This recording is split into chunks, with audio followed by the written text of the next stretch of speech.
we do really encourage people to travel in the shoulder and off season for the variety of reasons, especially for me, especially not just the prices, but the likelihood of having a very meaningful interactions with locals that have time and have patience to do so. And also less crowds, of course. Go off the beaten path, go somewhere you've never been before, hopefully immersed in a culture you are unfamiliar with, or with plenty of nature around you, which really facilitate all these processes that we talk about.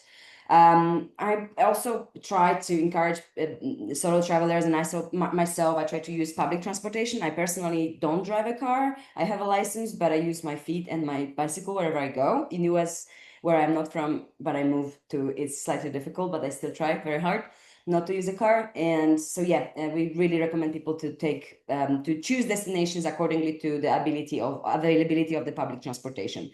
And also, yeah, culturally foreign, it's safe. So I just didn't want to mention all this information about destinations that you can find everywhere and you know very well about. Just I wanted to put emphasis on those things that I really think matter for the successful solo travel experience. And now